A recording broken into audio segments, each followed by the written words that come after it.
Tapi kalau kata dia mati, kita boleh cerita ke orang, dia sebelum mati 2 minggu dia tak naik basikal dah. Kalau dia mati betul.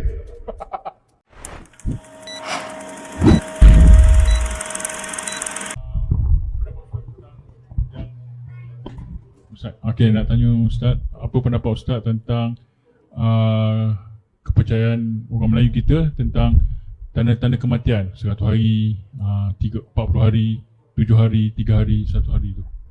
Tanda-tanda kematian. Tak ada. Okey, dia dua isu Satu, khusus tanda kematian apa yang berlaku beberapa sebelum kematian, dia buatlah benda-benda yang lepas dia mati baru orang fikir, oi, dia jarang buat begini. Tiba-tiba dekat ke detik kematian dia baru dia buat. Ini berlaku.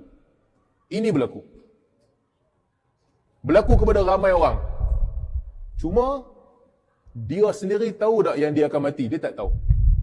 Dia tak tahu. Dia tak boleh plan untuk kematian, beli insurans siap-siap kau semua, tak ada. Ini semua tak ada. Kalau tahu senang, rugi syarikat insurans, dia bertutup terus. Dia ni tahu aku rasa 100 hari lagi nak mati kot, pergi beli takaful siap-siap. Dia ni lagi 40 hari nak mati, beli hadiah, hibah, mampus syarikat bankrupt semua. Tak ada siapa tahu. Cuma kadang-kadang apabila orang tu dia dah meninggal dunia, kita lihat, kita nampak jarang dia buat begini, tapi tiba-tiba dia buat begini sebelum dia meninggal dunia. Ini biasa berlaku. Pengalaman ramai orang, ini biasa berlaku. Tapi apakah itu bererti dia tahu yang dia nak mati? Tak, dia tak tahu.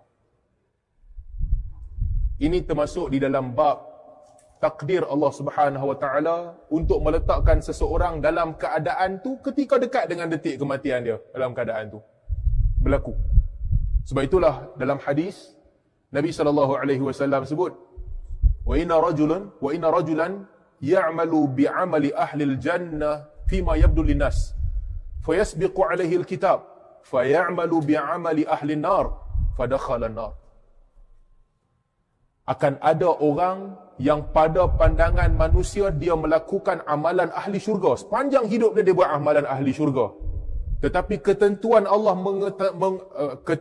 mengatasi segala-galanya. Kalau Allah tentukan dia ahli neraka, dia sendiri akan tergerak melakukan amalan ahli neraka sebelum dia mati dan dia masuk neraka. Wa'iyadzubillah. Mudah-mudahan Allah Subhanahu Wa Taala lindung kita daripada masuk dalam golongan ni. Dan Nabi SAW juga sebut akan ada orang pada pandangan manusia amalannya adalah amalan ahli neraka sahaja sepanjang hidup dia. Tapi ketentuan Allah mengatasi segala-galanya. Dia sendiri akhirnya akan melakukan amalan ahli syurga di hujung hayat dia. Dia mati dan dia masuk syurga. Innamal a'malu bil khawatim. Kata Nabi SAW, sesungguhnya amalan dikira berdasarkan yang hujung sekali. Jadi apakah kita nampak sebahagian orang dekat-dekat kematian dia delay? Boleh jadi. Ini boleh jadi.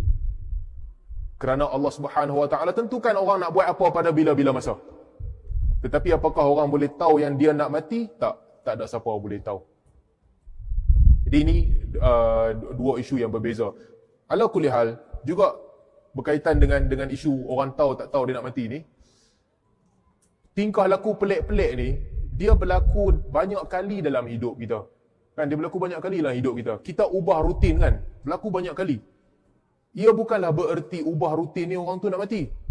Tak sebenarnya. Kalau tidak, jenuh lah. Setiap hari pakai jam biasa. Jam biasa, tiba-tiba berhenti pakai jam, keluar rumah tak pakai jam. Tuan-tuan jangan buat spekulasi, mungkin dia nak mati dah kot.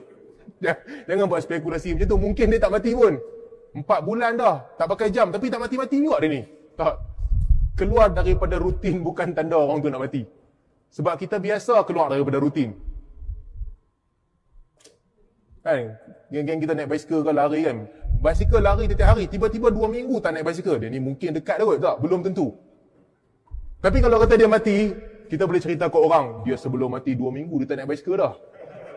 Kalau dia mati betul. Tapi kalau dia tak mati, itu bukan tanda kematian. Cuma nak ceritanya, kita tak tahu melainkan selepas orang tu matilah. Jadi, tapi segala tingkah laku pelik-pelik ni bukan tanda. Manusia akan buat benda pelik beberapa kali dalam hidup dia. Kita hanya tahu betul-betul apabila dia dah mati nantilah. Wallahu a'lam.